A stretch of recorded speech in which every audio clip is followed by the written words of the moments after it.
Hey guys, and welcome to Dubai. Dubai is a city and an emirate in the United Arab Emirates, known for luxury, shopping, ultra-modern architecture, and sandy beaches. Dubai was turned from a desert backwater into one of the world's most futuristic cities in less than 50 years. Whereas Dubai, located in the eastern part of the Arabian Peninsula on the coast of the Persian Gulf, the city is growing so fast. I was actually visiting it back in 1995 with my dad, and when it came here for the second time, I couldn't recognize anything. My first impression was that the city is just so overwhelming. Different parts of the city are just so spread out, and it's not clear how to get from one place to another. Music. First of all, let's point out some cultural aspects. Although Dubai is the most liberal, or the Seven Emirates, it is still an Arab emirate, and much of its culture is influenced by Islam. Criticizing the royal family, local laws, or the country in general will probably get you in trouble. Drinking in public or just being intoxicated in public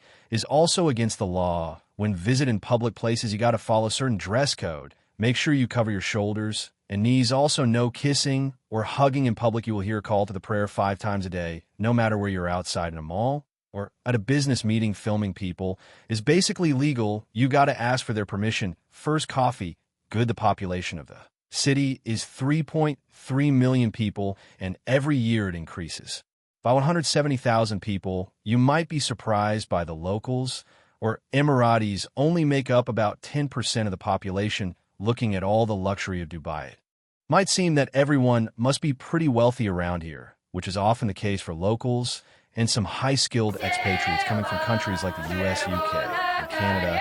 But it's a completely different story for the construction workers and the taxi drivers that come from Pakistan, Bangladesh, India, Nigeria, Egypt, and other countries who only average about $600 or $700 a month. Hi, Brianna. I'm not move. I'm from Bangladesh. What's your name? My name is Sarah Muhammad. Who do you?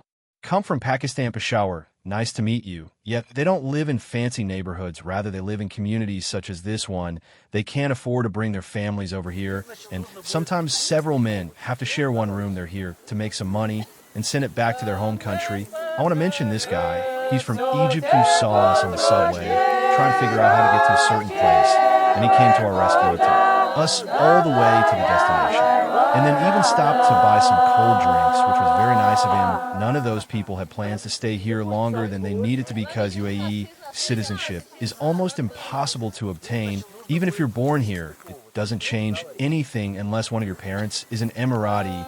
Just imagine the situation. Say a young couple that comes from Egypt comes to live or work in Dubai. They give birth to a child who grows up there. Their education here, gets a job afterwards, and continues living in Dubai, thinking that that person's working visa is not extended for whatever reason, and they're told go home. Where they about 2.5 males for every female today.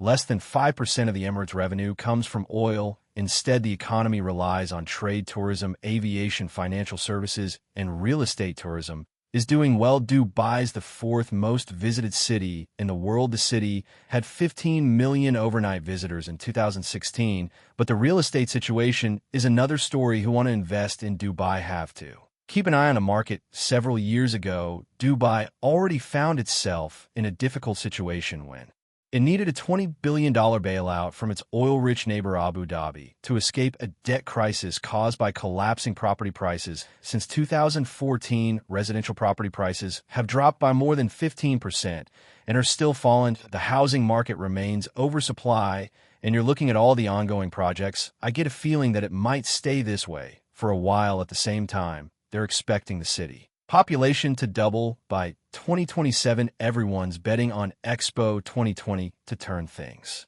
around, for which Dubai is ready to spend $8 billion on infrastructure. Dubai has always been an attractive place to run a business for yet another reason: zero taxes. But in 2018, the government implemented value-added tax VAT at a rate of 5%. Not too bad, but it's not zero anymore. Dubai is in the desert, and its hot summer days could be as hot as 50 Celsius or 122 Fahrenheit, and it's sunny throughout the air. It is hotter here than in Phoenix, Arizona. So you get the picture. Even the taxi drivers from Egypt that I talked to said that in the summertime, it's hotter here than it is in Egypt. It's in the deserts of water supply is a major challenge. Close to 99% of potable drinking water in Dubai comes from desalination plants. Just imagine how many cubic meters of water they need every day for the city in this part of the world. You know, a city is wealthy when it has a lot of green parks and gardens and palm trees, divided in the desert. So it takes a lot of water to keep it all green and nice everywhere. You will see some water systems and some hoses. Look at this, flowers. There are hoses everywhere. They can't have too much fur in. When it's 50 outside, you got to keep it short. Right, Dubai is not very walkable, so you'll have to be relying on public transportation to get you around, but most people just prefer to use taxis. Dubai is jam-packed with things that are designed to be the biggest or the most extravagant in the world. It has this attitude of nothing is impossible. The Burj Khalifa is the tallest building in the world. It's an 830-meter tall tower that dominates the skyscraper. Filled Skyline, by the way, Burj in Arabic means a building while.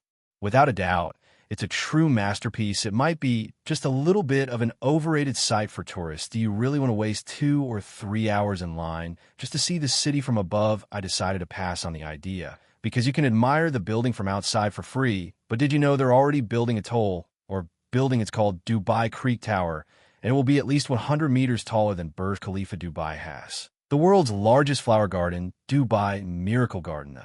Garden has a total of 45 million flowers. So nice to find yourself in this beautiful area and take a break from the busy city. Music. We are in the beautiful Miracle Garden in Dubai, and it seems like it's everything they've been lacking. All the greenery and all the different kinds of flowers. Dubai is basically a desert. And over here you feel like, Thailand, and it's just a wonderful place. And you should definitely visit that if you're in Dubai during the summer months. The garden stays closed for obvious reasons. It's too hot, man. Sorry, I didn't see that kid. Where do you find the best roads in the world? For 5 years in a row, the Emirates have been #1 when it came to quality of roads, according to Global Economy. And of course, if you have some super roads, you need some supercars, right? Music. They have bus stops with air conditioning. They call them air-conditioned bus shelters, and there's more than 1,000 of them right now in the city. Dubai has the world's longest fully automated metro system where all